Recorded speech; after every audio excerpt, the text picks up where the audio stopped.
Break के बाद आपका स्वागत है और अब ब्रेक के बाद बात करते हैं एसीबी में द्वारा चलाई जा रही प्रदेश भर में कार्रवाइयों की, जहां सरकार में भ्रष्टाचार किस कदर हावी है ये एक बार फिर देखने को मिला, जब एंटी करप्शन ब्यूरो ने नकेल कसे उन अफसरों पर जो दीमक की तरह व्यवस्था को खोखला करने में लगे हुए थे। एसीबी ने कड़ी नजर बनाकर एक बार फिर घूसखोरों पर शिकंजा कसा।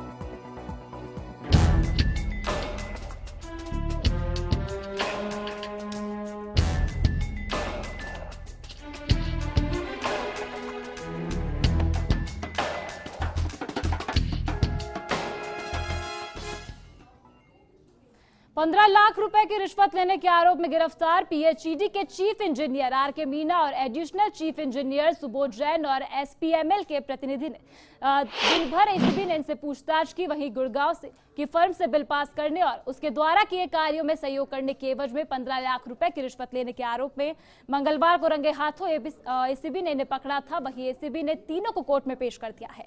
एंटी करप्शन ब्यूरो की तरफ से तीनों के लिए पुलिस रिमांड की मांग नहीं की गई, जबकि आरोपियों के वकील ने जेल भेजने का विरोध करते हुए कहा कि जब अब तक यहां एफआईआर दर्ज नहीं हुई है और इन्हें न्यायिक हिरासत में नहीं भेजा जा सकता है। आपको बता दें कि बीसलपुर पेयजल परियोजना के समय भी इसी अधिकारी ने काम किया था। इसकी भी जांच फिलहाल की जा रही है।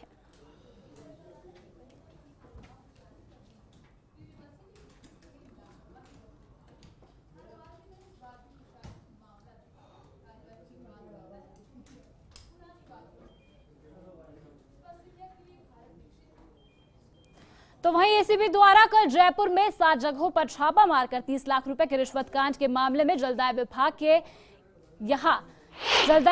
की अगर बात करें तो मुख्य अभियंता आरके मीना और अतिरिक्त मुख्य अभियंता सुबोध जैन की गिरफ्तारी हुई थी। और इसी घूसकांड मामले में जुड़े चंबल नादौती परियोजना सवाई माधोपुर के अधीक्षण अभियंता उदय भानु माहेश्वरी एसीबी के डर से फरार है। उदय भानु माहेश्वरी पर कंपनी के लोगों से 15 लाख रुपए की रिश्वत लेने का आरोप है। जानकारी के अनुसार उदय भानु माहेश्वरी फरवरी 2014 से चंबल नादौती परियोजना के अधीक्षण अभियंता पद पर काम कर रहे हैं। हाजिर रजिस्टर के अनुसार 11 जून 2016 के बाद से वे दफ्तर में आए ही नहीं और एसीबी उनकी लगातार तलाश कर रही है।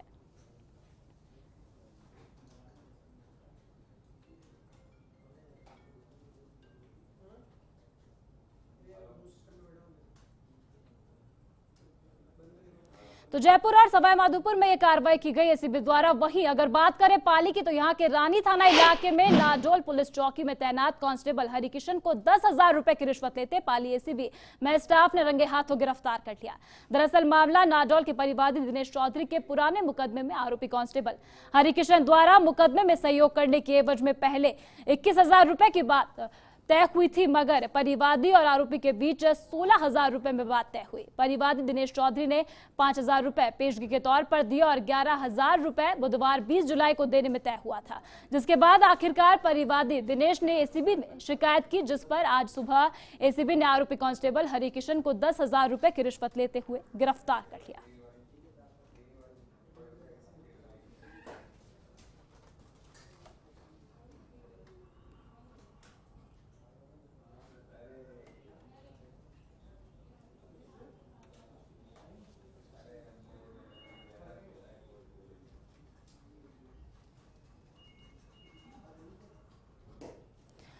तो किस तरीके से भ्रष्टाचार प्रदेश भर में हावी हो रहा है, बात की थी राजधानी जयपुर की, जहां पर चीफ इंजीनियर और एडिशनल चीफ इंजीनियर के यहां भ्रष्टाचार में लिप्त होने के मामले सामने आए, जहां 15 लाख की रिश्वत राशि की मांग की गई थी। वहीं एसीबी के हत्थे चढ़ गए। वहीं अगर बात करें पाली के रानी की, तो यहां पर भी आरोपी से यहां रिश्वत की कांस्टेबल द्वारा मांग की गई थी। मुकदमे में सहयोग करने के एवज में कांस्टेबल द्वारा इस रिश्वत की मांग की गई थी। कांस्टेबल जिसका नाम हरिकिशन बताया जा रहा है, उसने इस रिश्वत की मांग की थी। वहीं एसीबी के ये भी हत्थे चढ़ गया है। लगातार एसीबी की कार्रवाइयां प्रदेश भर में जारी है। पाली में यह मामला सामने आया है, जहां एक कांस्टेबल पर आरोप लगा है रिश्वत लेने का और एसीबी के 10,000 रुपए की रिश्वत लेते हुए ये कांस्टेबल हत्थे चढ़ गया था। तो किस प्रकार से प्रदेश भर में भ्रष्टाचार हावी हो रहा है, इन 3 तस्वीरों में आप देख सकते हैं। पहली तस्वीर राजधानी जयपुर से, जहां पर 30 लाख रुपए की रिश्वत ली गई चीफ इंजीनियर और साथ ही साथ एडिशनल चीफ इंजीनियर को यहां एसीबी ने पकड़ लिया। आपको बता दें 30 लाख रुपए की बड़ी राशि यहां रिश्वत के तौर पर मांगी गई थी और यहां एसीबी के ये हत्थे चढ़ गए हैं। वहीं दूसरी तस्वीर आप देख रहे हैं सवाई माधोपुर से, जहां पर फिलहाल अधीक्षण अभियंता का कोई पता नहीं चल पाया है। रजिस्ट्री तो आपको बता दें, आरोपी फिलहाल फरार है। 11 जून 2016 से अभी तक कार्यालय में ये नहीं आया है। लगातार एसीबी इसकी तलाश में जुटी हुई है। वहीं ये दोनों मामलों की अगर बात करें, जयपुर और वहीं सवाईमाधोपुर, तो दोनों मामले ही एक दूसरे से जुड़े हुए हैं। पहला मामला जयपुर में ये सामने आया, जहां पर एसपीएमएल कंपनी के प्रतिनिधि, वहीं आपको इस मामले में अपडेट बता दें, प्रतिनिधि एसपीएमएल कंपनी के, और वहीं दोनों आरोपियों को फिलहाल कोर्ट में पेश किया गया, लेकिन अभी तक पुलिस अभिरक्षा में भेजने के निर्देश नहीं दिए गए हैं, क्योंकि इस मामले में अभी तक कोई एफआईआर दर्ज नहीं हुई है। तो जयपुर एसीबी की कार्रवाई पर यहां हमारे साथ संवाददाता रामस्वरूप जुड़ चुके हैं। चलिए उन्हीं से ज्यादा जानकारी ले लेते हैं। जी रामस्वरूप, आपसे जानना चाहेंगे फिलहाल एसीबी की कार्रवाई कहां तक पहुंच पाई है, जहां फिलहाल ताजा यहां पर अपडेट सामने आई है कि तीनों आरोपियों को कोर्ट में पेश किया गया था, वहीं अभी तक न्यायिक अभिरक्षा में नहीं भेजा है तीनों आरोपियों को। देखिए, एसीबी की टीम ने अभी थोड़ी देर पहले यहाँ पर तीनों मुलजिमों को यहाँ पर पेश किया था, जिनको कल गिरफ्तार किया था। एडिशनल चीफ इंजीनियर और जो जिन्होंने पेश दी उस कंपनी के प्रतिनिधि को करीब आधा घंटा। हालांकि एसीबी की टीम ने आते ही ये कहा था माननीय न्यायालय में कि उनको अब पुलिस रिमांड फिलहाल नहीं चाहिए, अभी उनको जेसी भेजने की उन्होंने सिफारिश की थी। जवाब मतलब यानी कि जेल भेजने के लिए न्यायिक हिरासत पुलिस की ओर से मांगी गई थी, लेकिन जब जो उनके वकील हैं, आरोपियों जिनको गिरफ्तार किया गया, उनके जो वकील हैं, उन्होंने इस बात का विरोध किया कि जब अभी एफआईआर दर्ज हुई नहीं है और इनका आरोप क्या है पहले बताइए, उसके बाद में ही कोई आगे जो कानूनी कार्रवाई है वो उसको अमल में लाई जाए।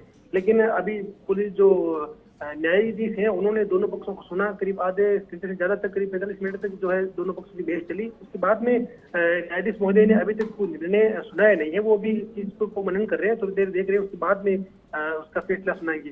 हालांकि ऐसा प्रतीत हो रहा है कि न्यायालय की तरफ से इनको न्यायिक हिरासत में भेजा जाएगा, यानी कि इनको अभी फिलहाल जेल ही भेजा जाएगा। जी वही रामस्वरूप, यहाँ पर साफ तौर पर कोर्ट ने कह दिया है कि कोई किसी प्रकार का इन पर अभी आरोप नहीं है, एफआईआर इस मामले में दर्ज नहीं हुई है। वहीं अब एसीबी क्या कुछ कदम उठा सकती है इस मामले में?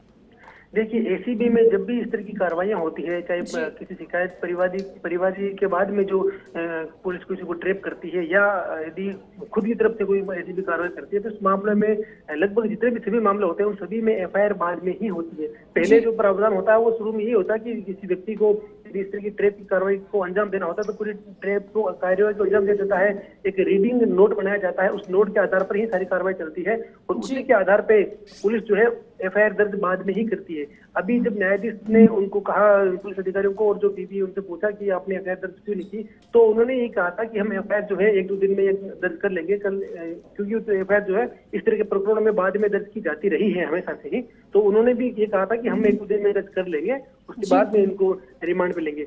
लेकिन अब जो है इस बात का जब वकीलों ने विरोध किया, तो न्यायाधीश ने दोनों पक्षों को सुनने के बाद में अभी वो इस चीज पर मनन कर रहे हैं, अध्ययन कर रहे हैं, क्या फैसला देंगे वो थोड़ी देर बाद मालूम चल पाएगा।